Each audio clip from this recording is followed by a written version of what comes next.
Hey y'all, it is Black History Month and there's all sorts of crazy stuff going on WoW Superheroes. First of all, Princess Aussie finally gets her chance to fight for the WoW World title that she feels that she never lost against Abilene Maverick. And we have tag team title go on the line with the Tonga Twins fighting against a really familiar adversary in Miami Sweet Heat. This is Steph and Kat Talk WoW. Yeah, yeah. Making her way to the mic. They start dimming the lights. You start feeling alright. From Birmingham, home of the Teddy Longs, and the room is stutters. More once you discover. For all of the lovers, Whitney Houston and Roman Reigns. For all of the lovers, and Mickey James and Marvin Gaye. For all of the lovers, and Sasha Banks, Janelle Monáe, Silk, Sonic, and Paige. Allow me to say, look, I just found a place, sweet escape. Every one of us, I was kinda late, cause I just made it off the struggle bus. Walking by the fate, cause I know it's right in front of us. Yo, I ain't with the hate, gotta focus on what's great.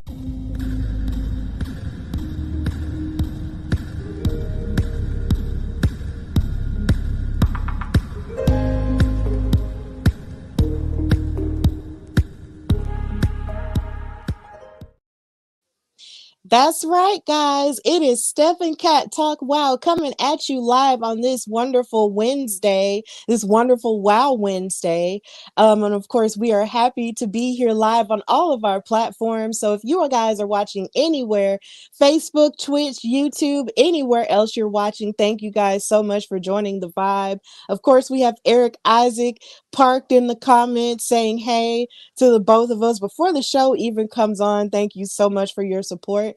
So welcome to Steph and Cat Talk WoW. I'm, of course, your girl, Stephanie Hardy, host and creator of the Hardy Wrestling Podcast, contributing writer for Daily DDT, and color commentator, Book Your Girl, Book Your Girl, Book Your Girl. And of course, I'm not alone. I am with my fabulous tag team partner, the creator of In Cat We Trust, an amazing writer in her own right, and a super mom, and just an all-around amazing woman. She is Katrina Blake. How are you, Kat? I am well tired, but I am okay, ready to talk. Got 2 weeks to cover, so ready to, talk about the awesomeness that is well. Absolutely. Of course, we did miss last week because, like we always say, life be lifing, but it's okay because as life lives, that gives us the opportunity to grow from what it is that we are going through and move through it and adapt to the different changes. And one of the ways we adapt to those changes is talking about both episodes of WoW that have aired in the last 2 weeks. So that's what we'll be doing here. So if we're on for a very long period of time, just bear with us as we go through everything. And of course, if you're not able to watch, as we're live, you can go back and watch on both of our YouTube channels. That's The Hardy Wrestling Podcast and In Cat We Trust. We have an entire playlist dedicated to this show. So please go through and pick out what you want to watch in terms of those episodes to catch up on what's been going on with WoW. So, this has been a stellar time in the world of women's wrestling. There's been so much going on, so much speculation, free agents, people, making different changes for their lives, making money for themselves, and so many different things. So, in the midst of that, WoW has found themselves sort of entangled in this because, of course, last week maybe a week ago or two, we talked about how the Tonga Twins might be tangled with Mercedes Moné, who is speculated to be making her debut in AEW pretty soon, next month. And they have been sharing all kinds of emojis, like money emojis and very cryptic things about each other on social media. So at some point, we might be seeing a collaboration between the two, but we don't know exactly how that's going to coalesce as of yet. But of course, tell us in the comments how you feel about that. But Katrina, how are you feeling about the speculation of what could be going on with these cryptic messages between the Tonga Twins and Mercedes Moné? I think it's cool. We love the Tongas, we love them on WoW, but I'm also all for if people need to open a door or grow or expand, do what you need to do and get your coins. I'm all for that. And okay, play on the fact that the money, but get your coins if you need whatever you need to do to get that, get that. And so if this is what we're getting, I'm actually really excited about that.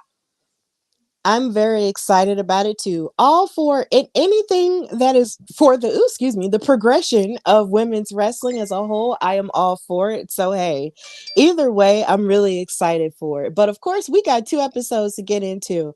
So we're gonna start with the episode titled Aussie Aussie Aussie, Oi Oi Oi, which is amazing for us to talk about considering this weekend is going to be Elimination Chamber in Australia for the very first time. Don't know if I'm gonna wake up to watch it, but we'll see what happens. Um, this episode was titled that due to Princess Aussie having a place in the main event of this episode. So, of course, David McLane and Nigel Zane were on commentary, and we do get a visit from Miss Abilene Maverick, the Wild World Champion, and Katrina's sworn enemy. She comes out, and the crowd is not warm to her at all. They cannot stand her. Like, they really just don't like her because they just feel like she just takes the easy way out a lot of the time. And they were just booing her like a whole lot. And they showed a recap of her, of course, being the wild card in that championship challenge match that Princess Aussie made while she was the champion that Abilene Maverick lucked her way into and won. So as Abilene, comes out there, she gets on the microphone and she says, I'm the champion and I do not suck. Listen, as you all know, I'm your Wild World champion. I know you're all so lucky to have me here. I have the honor tonight of defending my very shiny and very well deserved title against Princess Aussie. I am your champion. And she was just rubbing it in throughout this whole time. But of course, weirdly enough, David McLane tried to silence the crowd to get them, to be quiet as she was talking. And I'm sitting here like, sweetheart, they are not going to be quiet. They are not going to be quiet just so she can talk or just so she can hear herself talk. They are going to be raucous, okay? Wrestling fans are going to boo what they don't like and they're going to yay what they like. I mean, that's just the principle. So David doing all that was just kind of like, okay, sweetheart, yeah, let's move on. But then Abilene Maverick proceeded to say, thank you, David, you're the best. Now I have a message for Aussie. I heard what you had to say weeks ago about losing this championship to me. It really touched me. I'm just kidding. You can keep your little tears and I will keep my championship and show everyone why I'm the VIP. And then she left. And of course, we will see her later on down the road. But Katrina, since you do not like Abilene Maverick and have said so on multiple occasions, how did you feel about this promo? I was like, girl, please. Like, I didn't even like that David was like telling people to be quiet. Like, I feel like sometimes he picks and chooses who to go to bat for. I don't particularly like that, especially when there was times he probably should have stepped up and put his foot down in situations with some of the things happening in WoW, and he did not. And so, do you guys just you telling the audience they need to let her speak is like, no. If I was there, I would be booed harder just off being told not to boo. I would have been like, okay, you're gonna get double the extra now because you're telling me that. But I'm like, girl, please, like you do suck because you do take the easy way out, and you're sitting here acting like you were grinding or you were like some of the ladies who was trying to get a title shot and something didn't work out the way it was supposed to work out. And so I'm just like, are we not watch? Are we not in the same WoW? Are we not watching the same sis? Like I don't know. So I was irritated as I usually am when I see her on my screen. But I was like, girl, please, like I roll. Yeah, she do be acting like, that she really did come in and do some really like hard work in order to win the title. And you do make a valid point in the fact that David McLane, as much as we love him as the innovator and the creator of WoW and Glow, he does have his moments where he does sort of like chime in and say, oh, well, I'm the leader here. But then he doesn't really chime in the major moments where you would expect an authority figure to chime in. And it's kind of interesting how that happens. Maybe he doesn't do that because he's afraid or something. Like maybe, he's afraid that someone is going to bum rush him, and he'll be defenseless or something like that. But either way, I did find that quite interesting that he was on her side in that regard. But, Abilene clearly had a lot to say. And as the champion, whether we like it or not, she'll come out there and speak her piece and we'll boo her the entire time. So that's just the realness of it all. So yeah. This, of course, ended, and this led to our very first match in this episode of WoW, which was a part of the semifinals for the WoW Trios tournament. And this was between the Brat Pack and Team Spirit.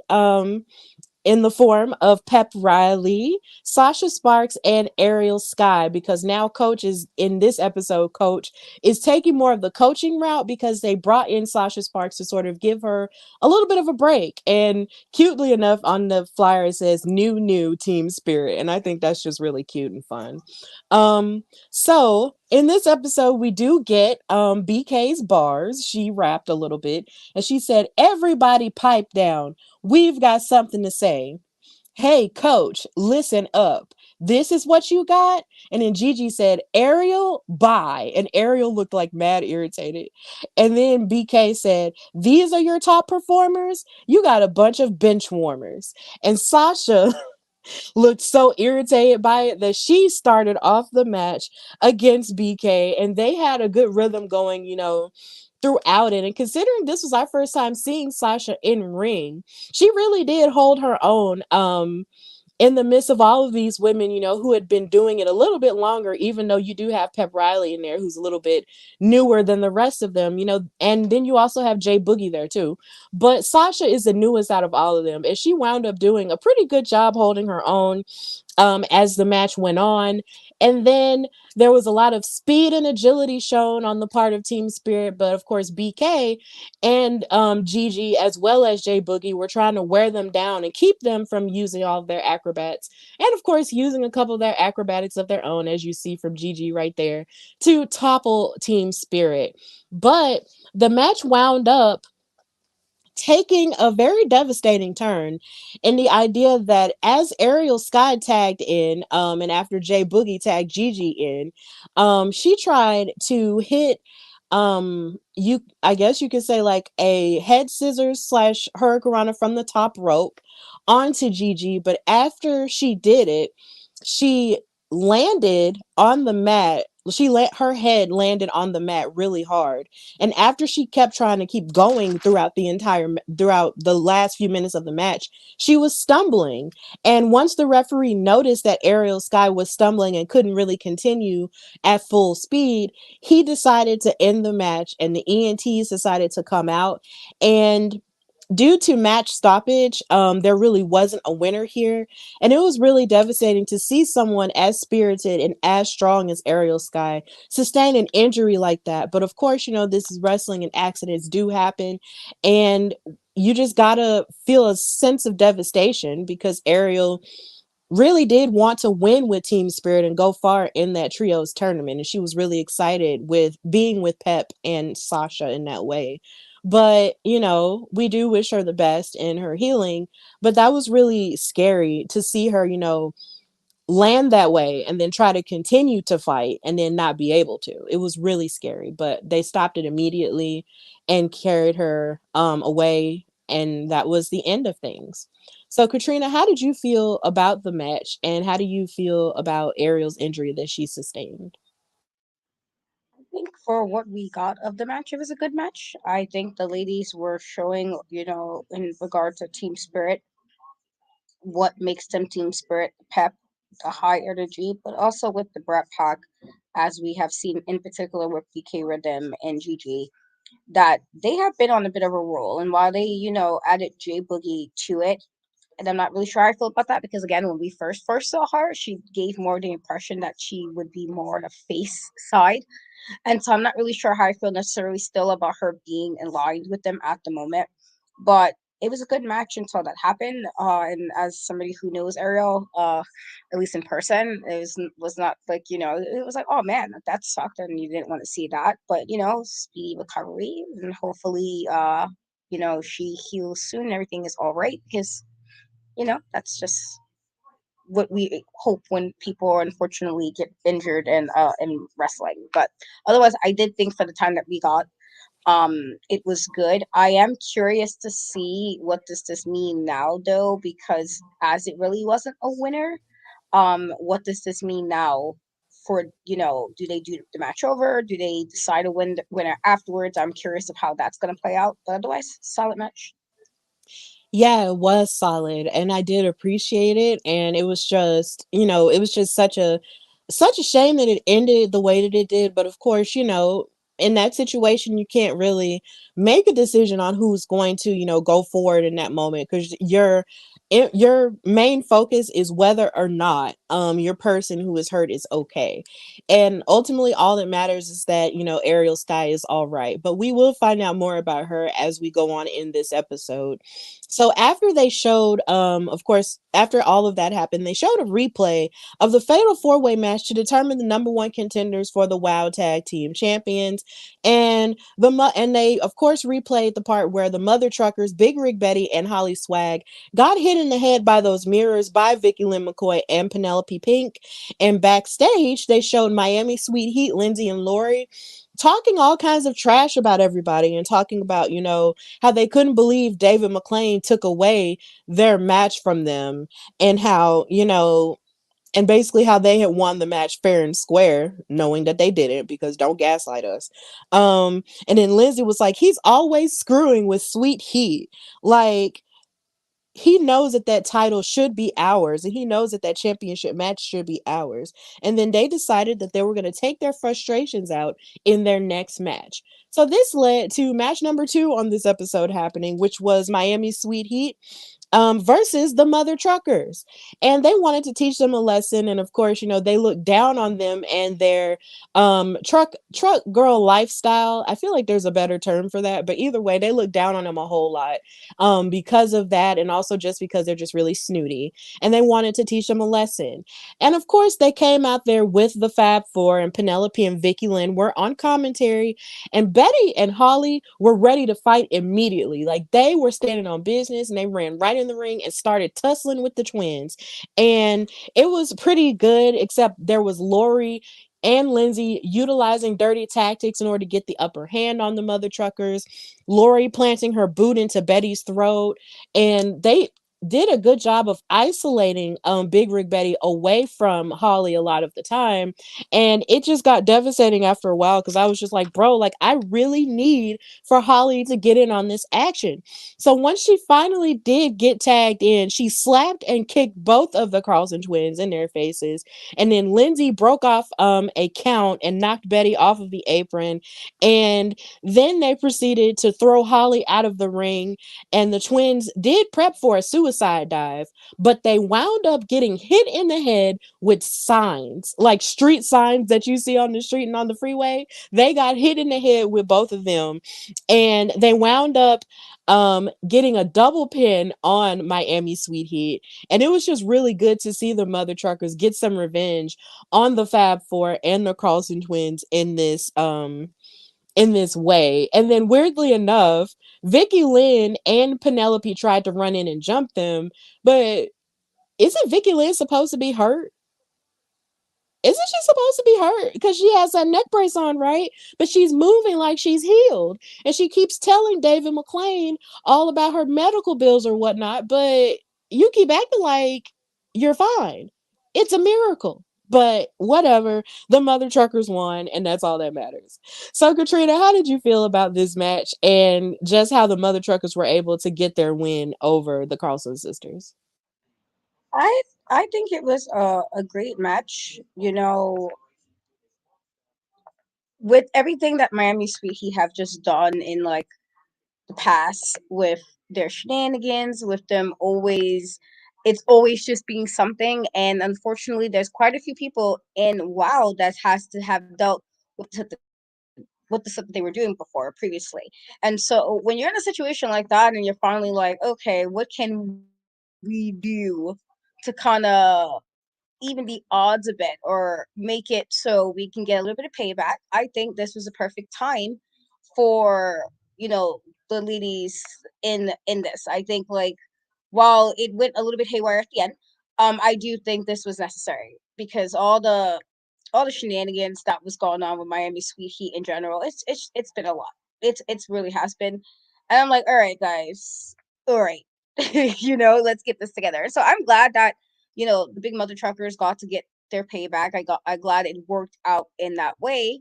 But it's one of those situations where you're like, is this really gonna stop Miami Heat because I feel like they're always just involved in something. It's always something with them. It's always some kind of shenanigans, some kind of nonsense, and it's like even when we see certain people get, you know, their revenge per se, it seems like they have to do something else or start something else, and so that's always a little bit I match. Yeah, you are right. It feels like even when you get a little bit of justice ahead of Miami Sweet Heat and the Fab Four, there's always something else on the horizon in which you feel like there's like a dark cloud over you. Like even when you think you're finished with them, they're not finished with you. So it's really crazy, you know, it's a really good thing that you said that because we'll get into it later. How they inserted themselves back into the thick of things when it comes to the Wild Tag Team titles.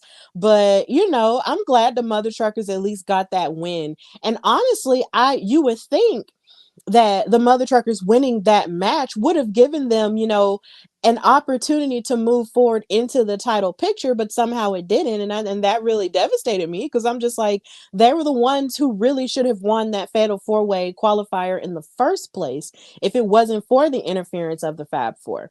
But that wound up not happening somehow. And it's just kind of like, how long do we have to wait before the Mother Truckers are the champions? Like, they've been, you know, pounding the pavement and putting that work in. So Holly and Betty definitely deserve to have that big opportunity, you know, when it does come, but I want it now. But either way, you know, they had a good performance and I'm glad that they actually even gave them a taste of their own medicine by hitting them with weapons because they always like to pull out their weapons with brushes and combs and mirrors. They said, look, you finna get these signs. Bah! And I was like, yes, gotta love violence. Woo! I'm sorry, y'all, but that's wrestling. It's violent. It was really cool. So I'm glad that they did get the win.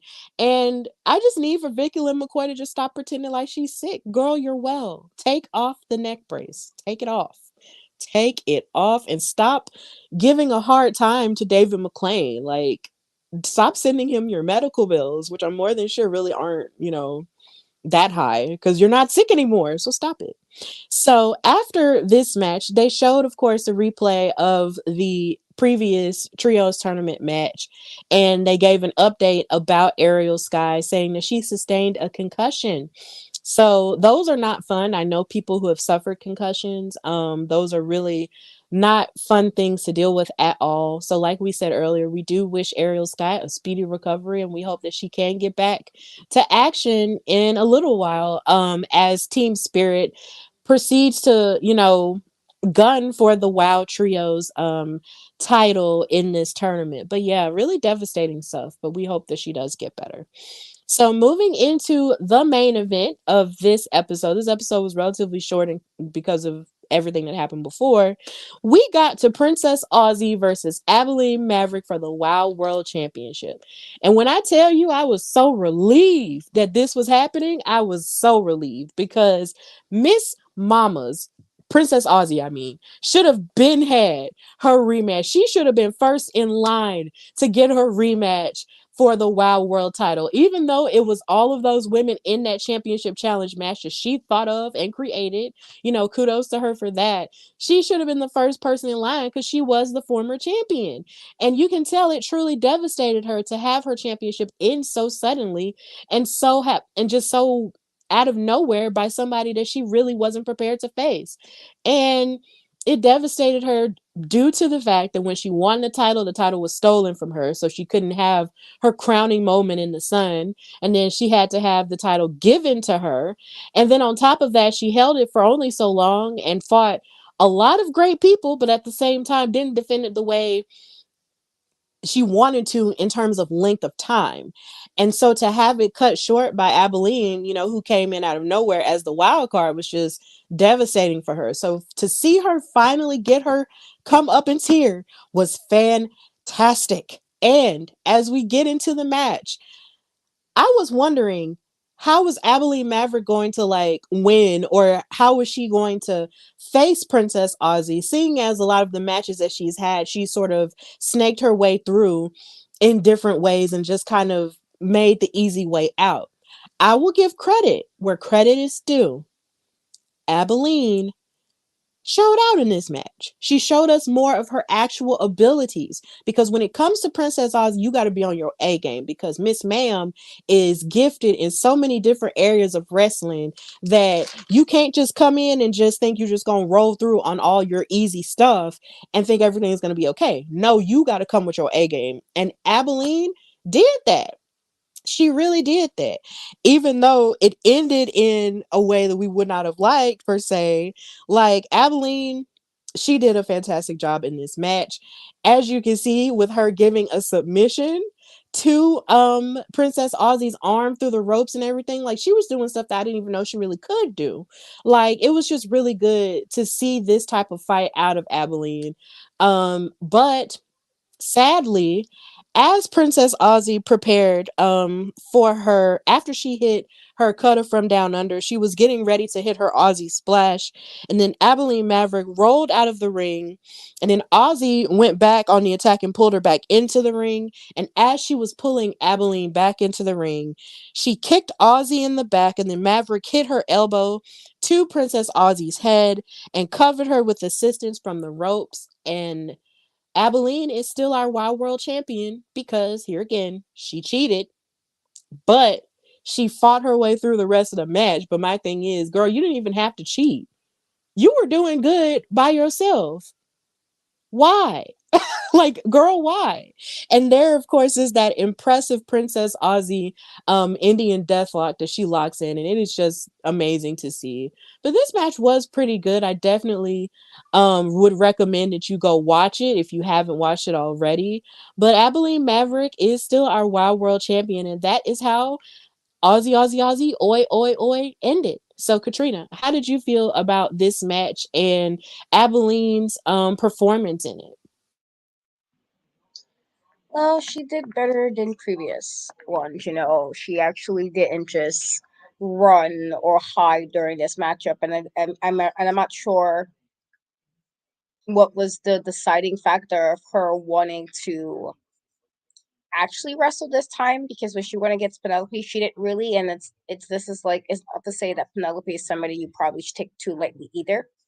And so I don't know what difference was of her deciding to be a little bit more serious about this. I don't know, it's because the crowd was all against her, as I am you know, in spirit, because I wasn't there. But you know, I don't know, it's because the crowd was against her and she was like, okay, I'll fight a little bit to kind of shut you guys up for a little bit.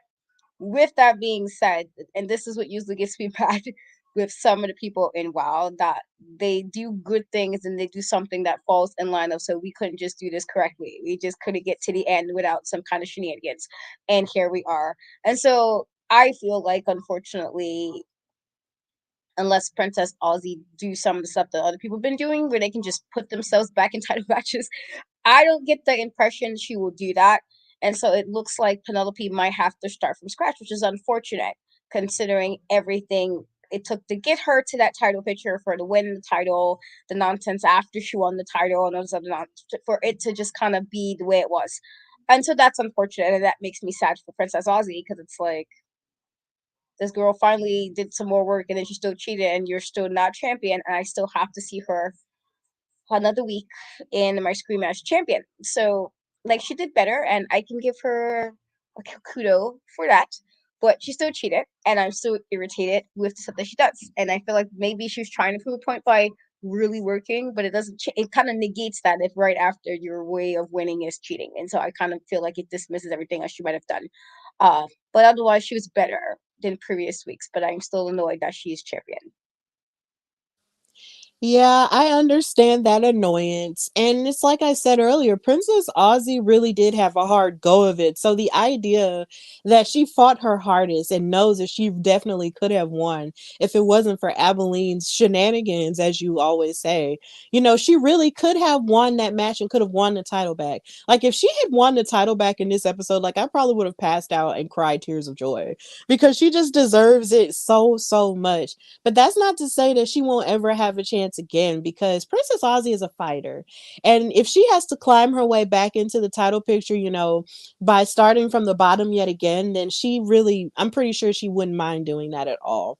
It's just really upsetting because it's like you said, like Abilene was doing such a good job but yet needed to cheat somehow, and now she's still the champion due to that thing. And it's just like, ma'am, how are we here with this champion doing all of this cheating when once upon a time we had a champion who was a fighting champion, was fighting everybody and their mama, improving herself every single week? And even if it wasn't every single week, she was still proving herself. So it's just like, how did we get here? But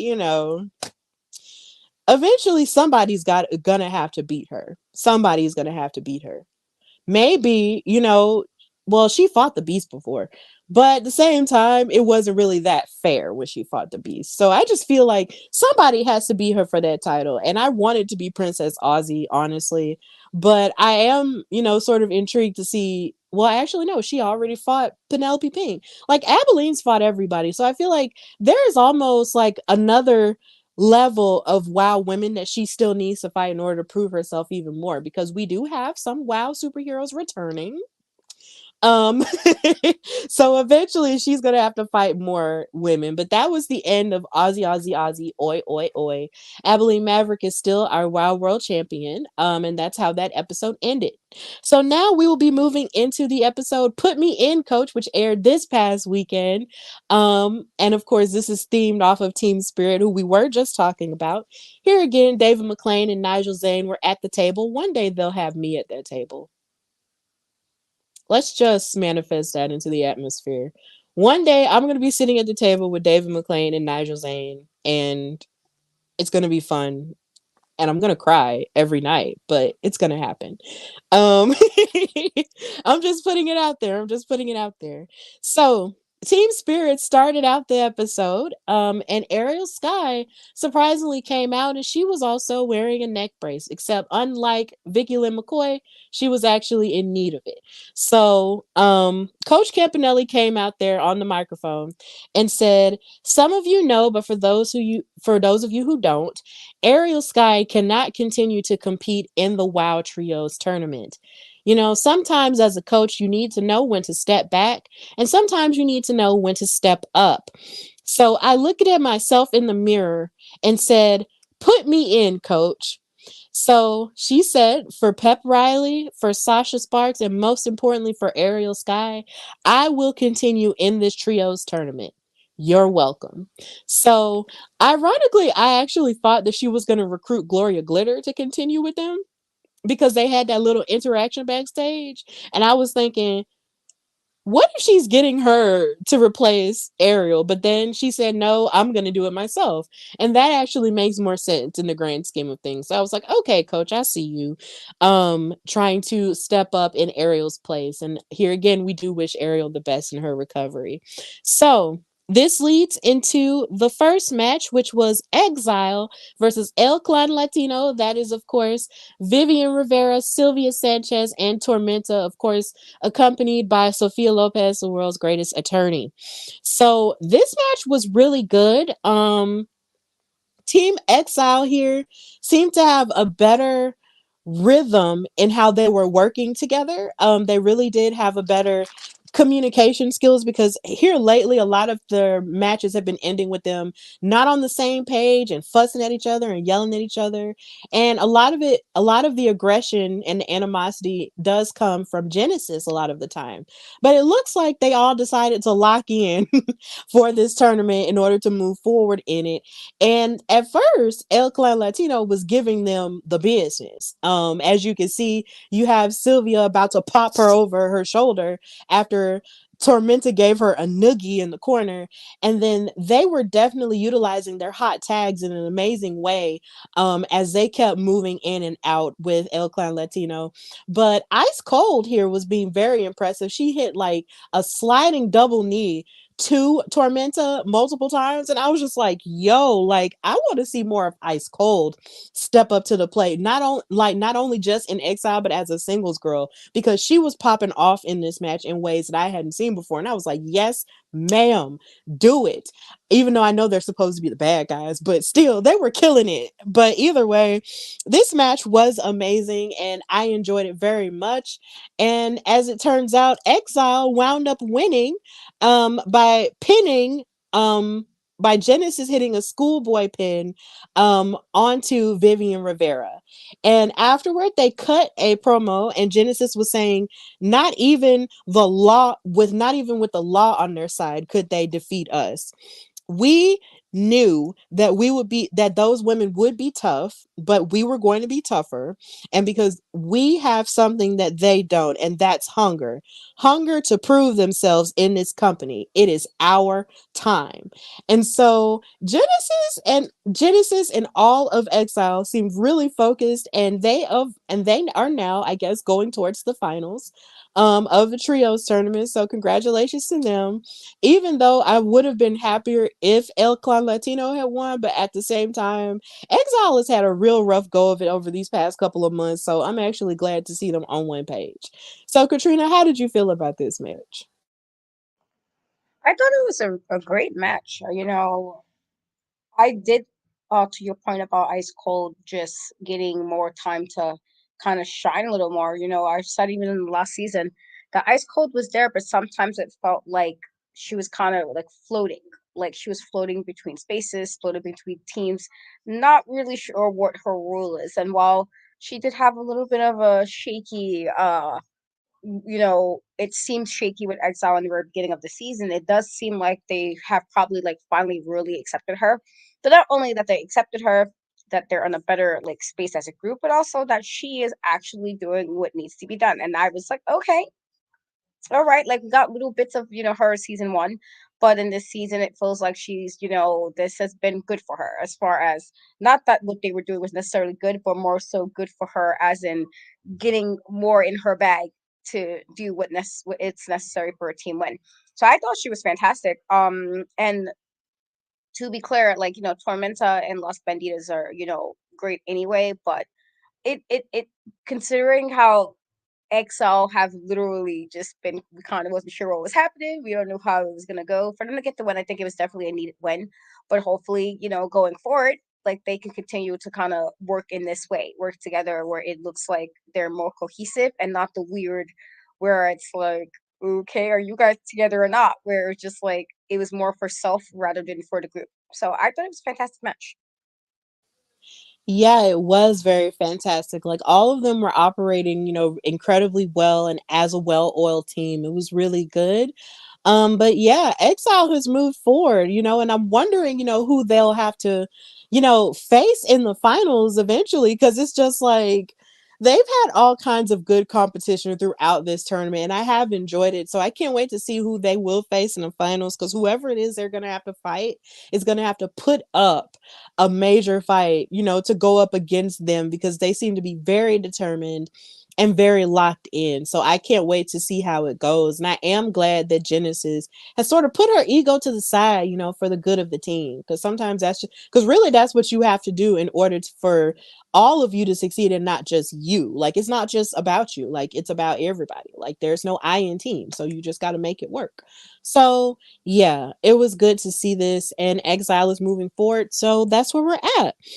So we did see a recap of the leader of the pack match with G.I. Jane, the class master, and the disciplinarian, which of course showed G.I. Jane winning that match, the class master and the disciplinarian attacking her after she won the match, and then her giving them a double clothesline to further assert her dominance. Yes, queen. So now that she's done that, G.I. Jane is backstage talking about, what her motivations are.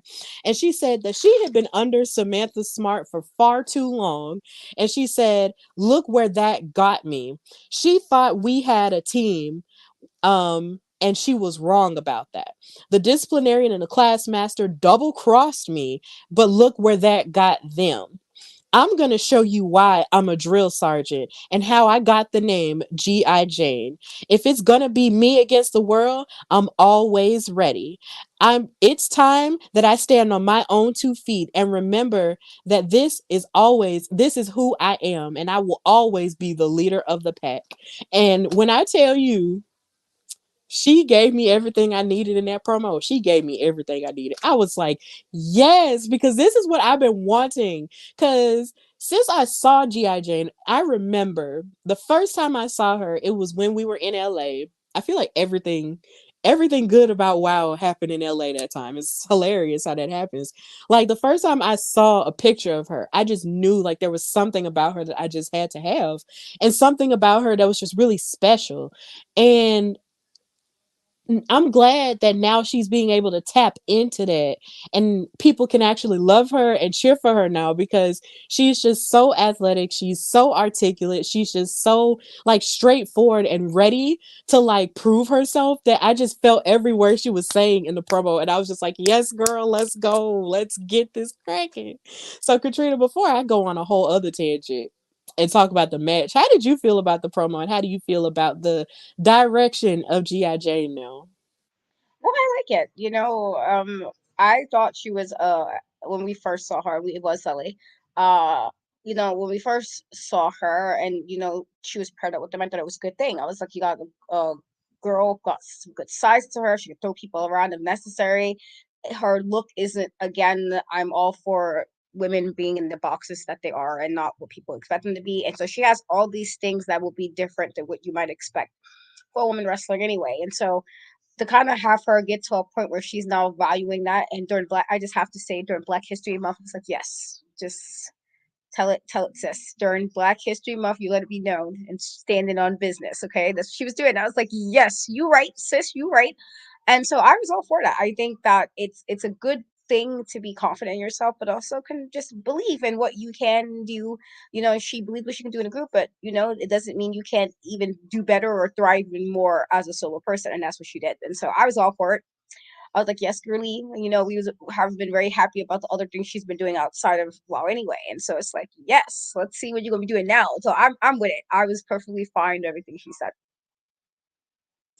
Absolutely. And just to tie in the Black History Month part, that just definitely like it just gives an extra oomph to it. And I'm so happy that I actually was able to highlight her for Black History Month for my posts on all of my social media handles. If you've missed them throughout the month of February, please go and look at them. I've had an amazing time doing them, and they will continue into Women's History Month, except it'll be a little bit more diverse, of course, because it's all women and not just Black women. But either way, all of the love will continue to be shown to everyone. And I'm just so excited that I got to highlight her because I've always just loved her, and just, how beautiful she is and just how unique she is, in terms of her beauty. And I just love her strength. And it seems like she's definitely getting better, more and more in ring, because she faced off in her first solos match in a while against Chainsaw in this episode. This is the next match. Like, she fought Chainsaw. Everybody and their mama be scared of Chainsaw a lot of the time because she is a monster, right? But here lately, she's been tangling up with the best of them, like even with Holiday, who isn't scared of her. And so many other people, who have been scared of her. You have Holiday, who wasn't scared, and then you have G.I. Jane, who wasn't scared either. And I was so happy because usually Chainsaw like runs through a lot of the WoW girls because a lot of them are smaller than her. But Miss G.I.J. said, not today. Like, I have something to prove here. And she definitely did that. See, look at that powerful pose. That is a future WoW World Champion if I've ever seen one. Okay. So Chainsaw did try to use a lot of her older stuff that we do know her for, like her choke slam and stuff, and how she tried to like grab her by her neck. As you can see in that picture, oh my God, that was perfect. Um, she tried to grab her by her neck and choke her out. But the thing about G.I. Jane is she was able to use her long arms and her powerful fists to fight out of that chokehold. And she gave a lot of her big boots throughout this match and everything. And it was a good little back and forth. But G.I. Jane was not dominated, throughout the match at all. Like, she was giving Chainsaw a lot of what Chainsaw was giving her. And it was really refreshing to see that because, like I said earlier, so many people be scared of Chainsaw and they're smaller than her. But this time, like, she met her match. And even though, Chainsaw was trying to rake her face and rip her, you know, front part of her face off, G.I. Jane was able to fight out of it and even to fight through all of those spears that she was going through right there in the corner of the ring. And she wound up hitting a new finisher that we're seeing from her called the DD214 in order to win the match. So G.I. Jane beat Chainsaw in an amazing turn. But she wasn't able to celebrate that long because Mrs. and Mrs. Haterade, the disciplinarian and the class master came out and attacked her, and the officials wound up breaking it up because David was telling them to come out here and break it up, but they were fighting her and beating her up with their weapons of choice, and Samantha Smart was talking them through it and everything, and it was just really sad. But I'm just sitting here like, y'all just can't let her win nothing. Y'all mad because Samantha played y'all against each other, and G.I. Jane was the smartest one, and she wound up beating y'all and becoming the leader of the pack, and now y'all jealous. Okay. And it was just crazy to see that. But either way, G.I. Jane still got the victory. Like, there is nothing taken away from G.I. Jane at all in this situation. She won the match. And I have a feeling that all of this stuff with Team IQ Superior isn't over yet. So, Katrina, how did you feel about this match? And how do you feel about Team IQ Superior coming out to attack G.I. Jane afterward? Felt like they were doing some hating, honestly. Like, I thought it was a good match. I did like that G.I. Jane definitely didn't let Chainsaw scare her. And not that she hasn't had other matches. Not that people were. I don't want to use the word scared. Sorry, guys. Ambulance. I don't want to use the word scared necessarily because I felt like Chainsaw won against a few people where they tried to fight her, they just couldn't. I feel like it just didn't work out for them for size, for more determination, more aggressiveness, whatever the case may be.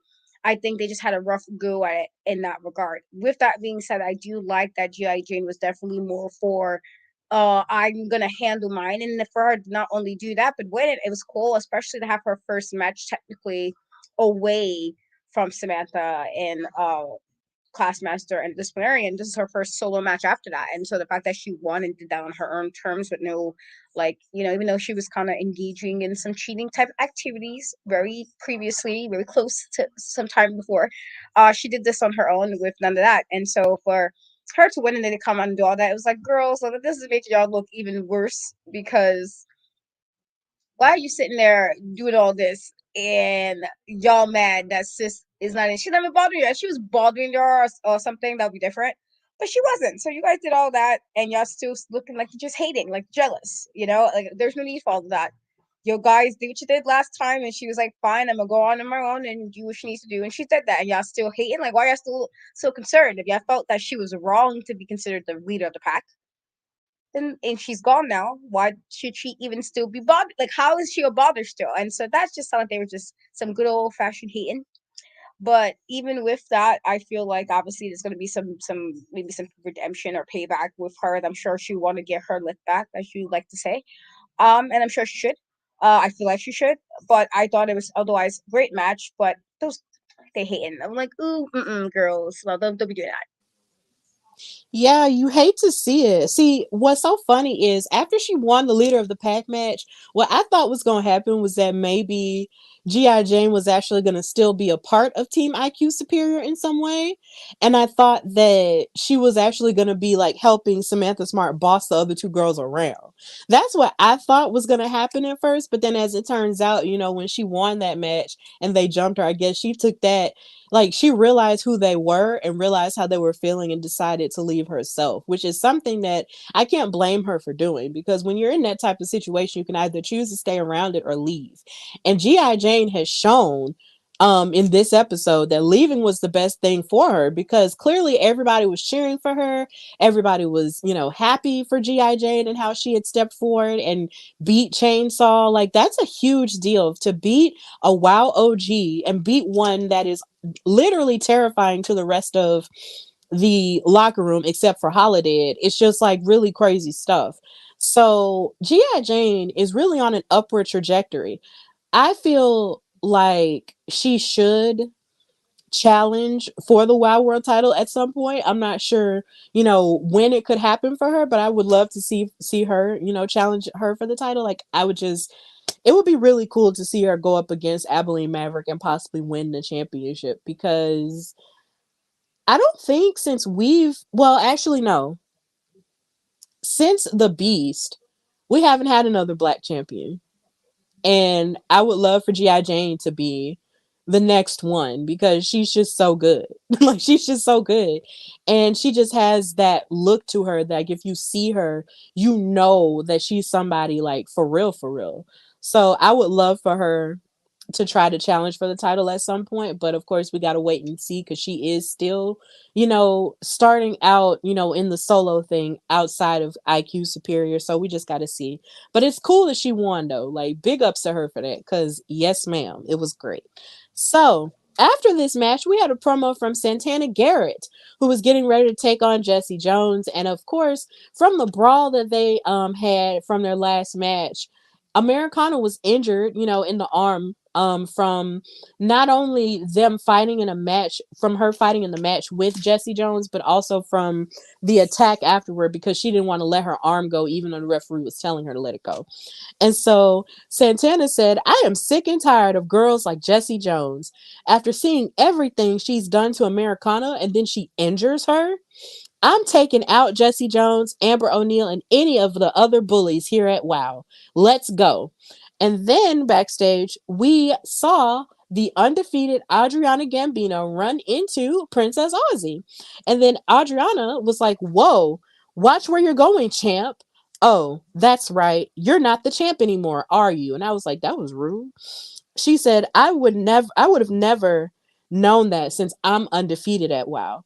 And then Princess Aussie was like, well, maybe that's because you haven't stepped in the ring with me yet.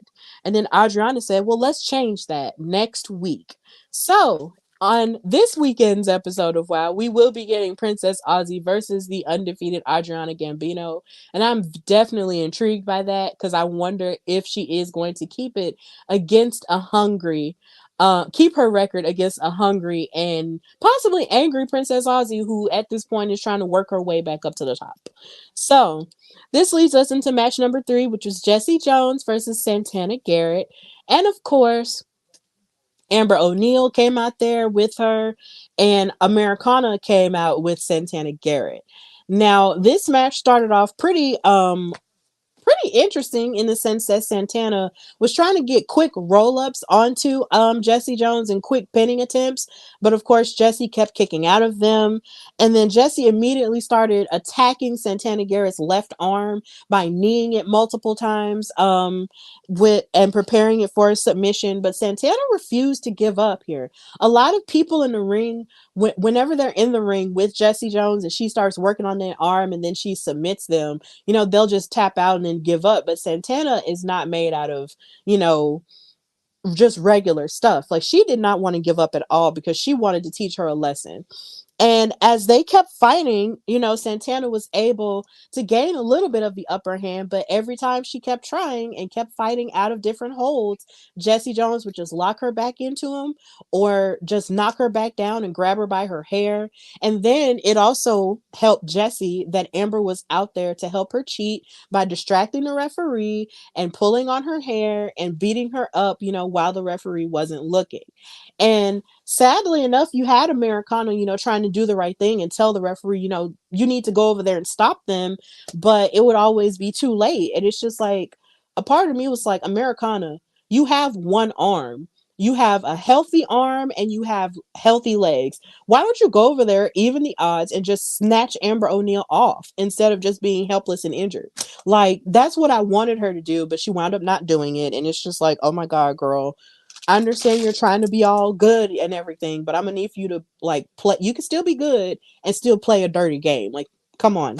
But in the midst of that, when Jessie Jones had climbed up onto the top rope and Santana was trying to like take advantage of that, Amber O'Neil here again gave a distraction to the referee as she covered her, and then Amber started attacking Americana, who was defenseless, and she wound up covering her and grabbing her tights. and wound up getting the win there. So Jessie Jones cheated, got the win, and her and Amber laughed their way off of the screen. And yeah, I still have a feeling this isn't over. But I was really irritated that it ended this way because I'm just like, Santana was submitting her out and everything, but then Amber was like, "Yeah, let me just go beat up on Americana." And I was just like, "See, Americana, if you had just taken her out before this had happened, then maybe this wouldn't have happened." But I don't know. Katrina, how did you feel about this match? I do think it was a good match before it got to the end as far as the action. I do see this is my and this is why we're in this scenario right now with Americana, because you don't have to necessarily cheat to kind of stand up for yourself. You don't necessarily have to be engaged in anything negative to kind of stand up for yourself, stand up for your friend. And so my thing is like, you got to this exact situation because you didn't stand up for Jessie. And Jessie felt the way about that. Or Jessie felt that and even though Jessie was doing stuff necessarily not appropriately, she felt the way about that. She like, well, am I not like, do you not, are you not concerned about what I'm doing? Are you not concerned about me trying to get to this point? So we got this literally off that same decision of kind of just trying to be too kind about a scenario. And so now that you're hurt and you had your friend, come here to help you, and now you're kind of engaging in the exact same thing that brought your friend here in the first place, that put your friend in this feud in the first place.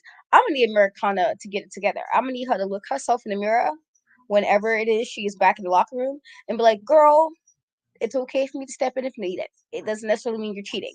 That is driving me insane. And maybe that's just me, because I feel like even like I'm a bit extra with my friends, and I feel like me being a mom makes it 20 times worse.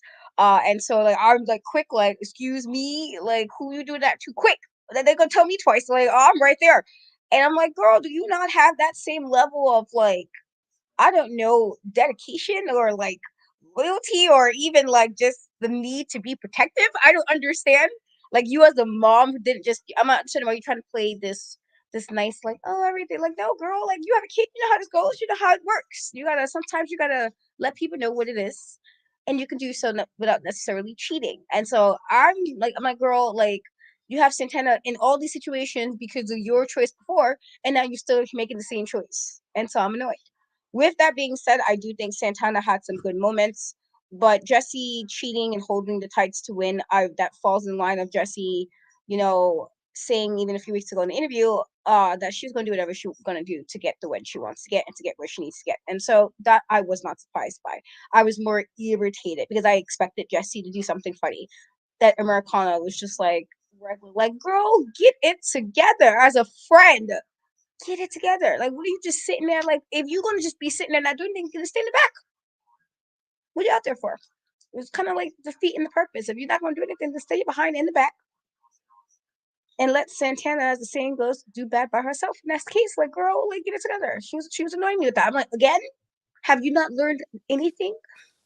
But otherwise, it was a good match.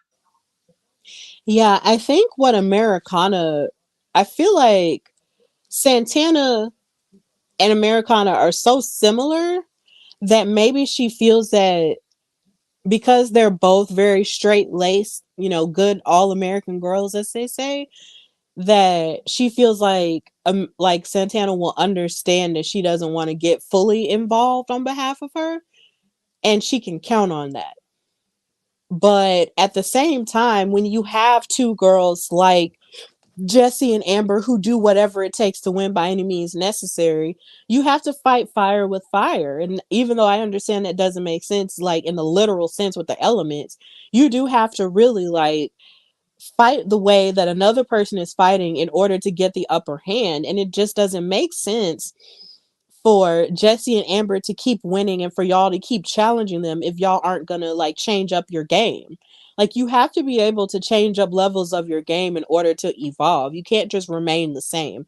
And I feel like Santana and Americana love to remain the same in a lot of ways, but they're gonna have to learn how to evolve and adapt if they're gonna want to like get the upper hand on these girls who have bullied them, and basically made them feel small in this way. Like, You can't just sit there and just let your friend get beat up and let them distract the ref all the time and you don't do anything. Even though I understand you're injured, but at the same time, even if you're injured, you can still be effective.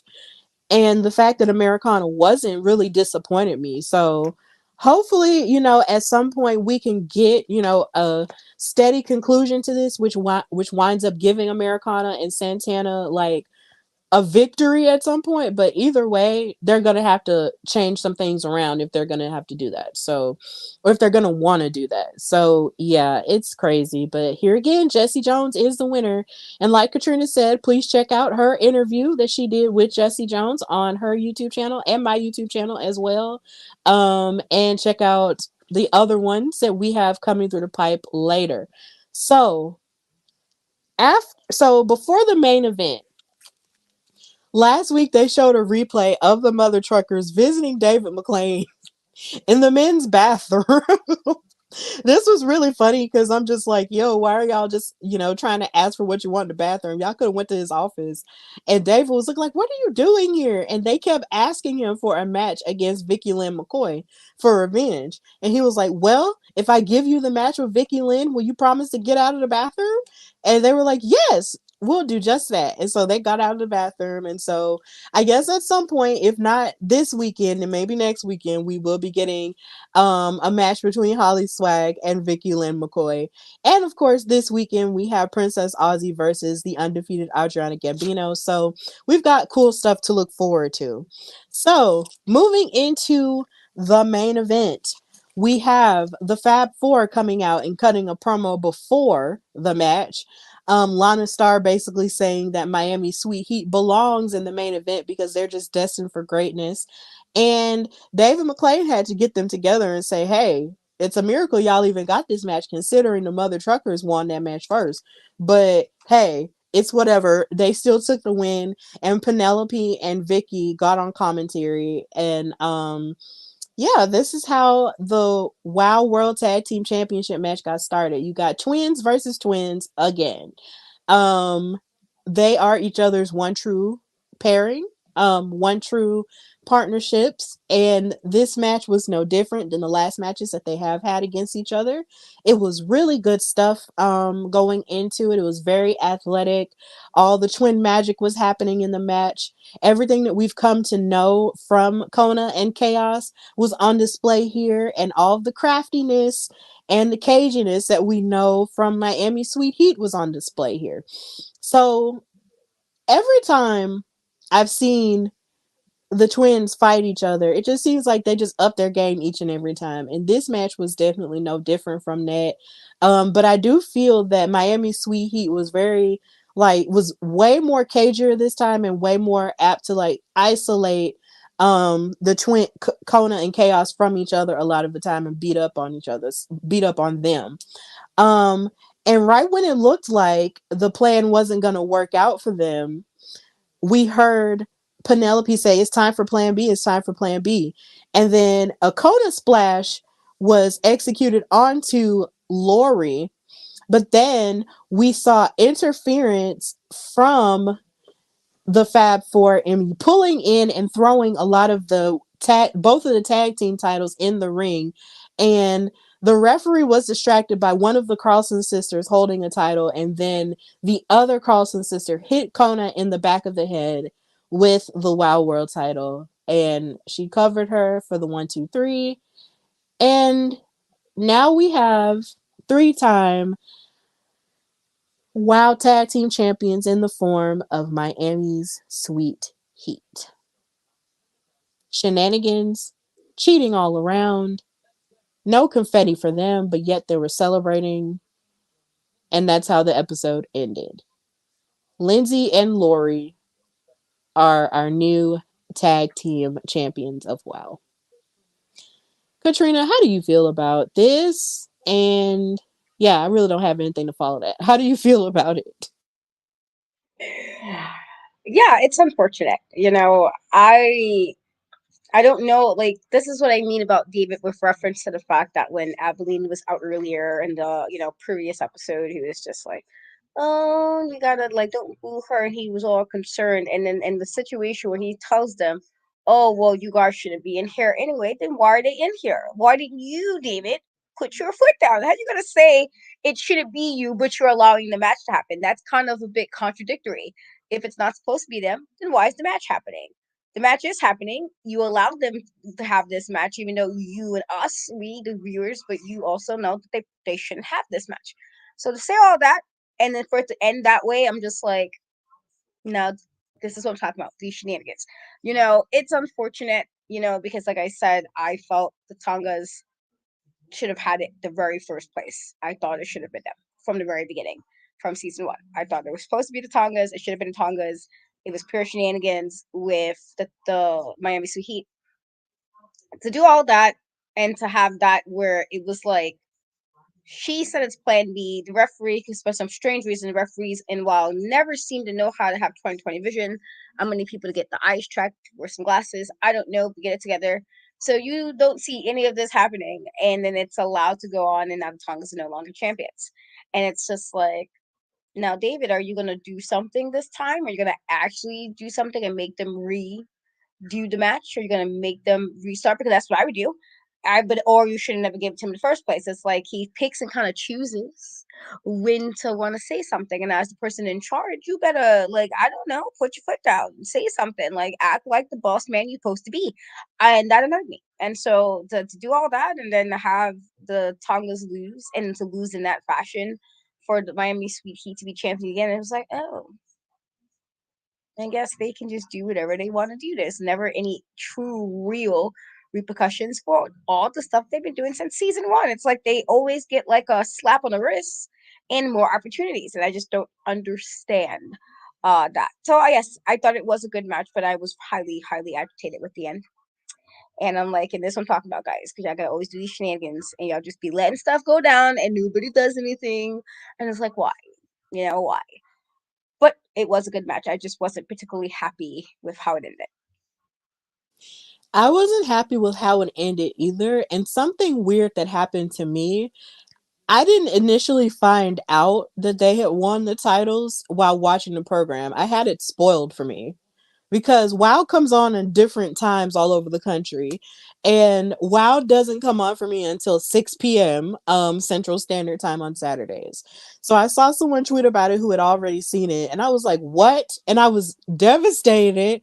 And then number two, to look at the episode in full myself and see how it ended devastated me further because the Tonga Twins worked super, super, super duper hard in order to win those titles. And like you said earlier, like we felt like they should have had those titles from jump, in that tournament when they fought the Carlson twins, in the finals for that tournament. We felt like it should have been them, but here again, they cheated because they had aligned with the Fab Four. And it just made me feel really sad because I'm just like, as good as the Carlson twins are, they always feel they have to cheat somehow. And it's just like, at what point are you going to actually like be real with yourselves and understand that maybe you're just not that good enough to beat an actual team that operates on under their own steam?